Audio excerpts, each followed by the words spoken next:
To keep all our devices secure on our network, we need to, on a regular basis, patch them. Remember the Equifax breach I talked about earlier? 2 months before the breach, a patch was released, fixing the problem. They may have done their due diligence and researched it, but they did not do their due care. Had they done their due care, they would have applied the patch. The breach would never have happened. Patching and patch management is a corrective control. We fix something that's broken or vulnerable. Whenever a new vulnerability is discovered, it is expected the software developer to release a patch. The fact that it's expected doesn't mean it always happens. But for most and for the large applications, it does on a fairly regular basis. If you worked in Microsoft environments, you know that Patch Tuesday is the second Tuesday of every month. That day, every month, they release their new patches, fixing the vulnerabilities that they have discovered and have patches for that month.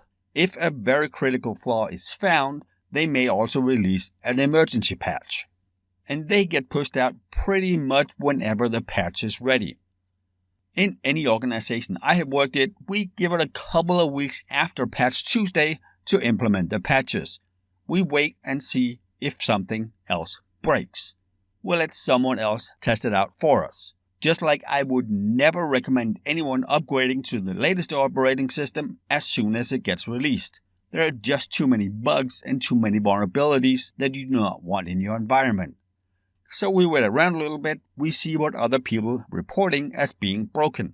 Even though this patch might fix 9 things, it might break a 10th thing that is much more critical. But I have been going on and on about we need to patch everything. We need that solid defense in depth, and we get that by patching all the other stuff as well. We update our networking equipment, the storage arrays, the VM hosts, all the Internet of Things stuff we have, and everything else that we have in our organization that might be a security threat. And there are good and not very good reasons for not patching. Most of them are not very good. So again, back to one of the data centers I worked in. We had a full disk array with 500 disks in it that had not been patched since it had been installed 10 years prior.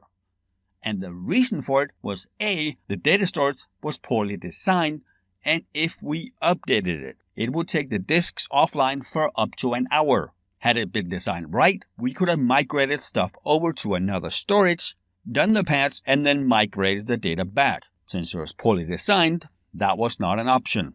So we had this full rack storage array that was first off unencrypted and second off not patched. Horrible, horrible, horrible security. The more automation, the more people we can take out of the equation, in most cases in IT and IT security, the better. Just like we don't rely on Jane to remember the 50 things she needs to do for the server hardening, we also don't rely on people to push all the software out. First off, they might miss something. Second off, it's a ton of work. So we would use some sort of tool like SCCM or WSIS to push out software to our organization. That would include patches, but it can really be used for anything we push out. Software pushes and patches would normally be done very much off business hours. Most cases it would be done Friday night, Saturday night, Sunday morning, something like that. It is normally done slightly after midnight, because a lot of our backups start at midnight and take between half an hour and a half to finish, so a good time to start might be 1 or 2 in the morning. And then we normally don't want it to last much past 5 in the morning, because if we're not done by then and we have to do some troubleshooting, we don't have a lot of time before people start coming in at 7 or 8 in the morning.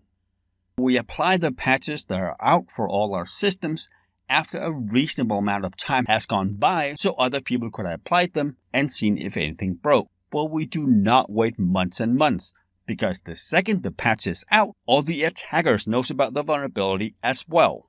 Assuming that none of the 35 patches that Microsoft released this month has any major security flaws, anything we need to worry about, then we would go through and pick the ones that apply to our environment. And then we would apply it to our test environment. Very important keyword there. We don't just apply them in our production environment. And if after applying it to the test environment all the functionality is the same, we don't see anything breaking, then we would go through proper change control. We're making a change in our environment. In the change control, we would tell them, this is what we're changing, this is what it's going to give us, this is what's going to happen if we do not, and this is the impact of it. If and when the change control board approves the patch, then we apply it.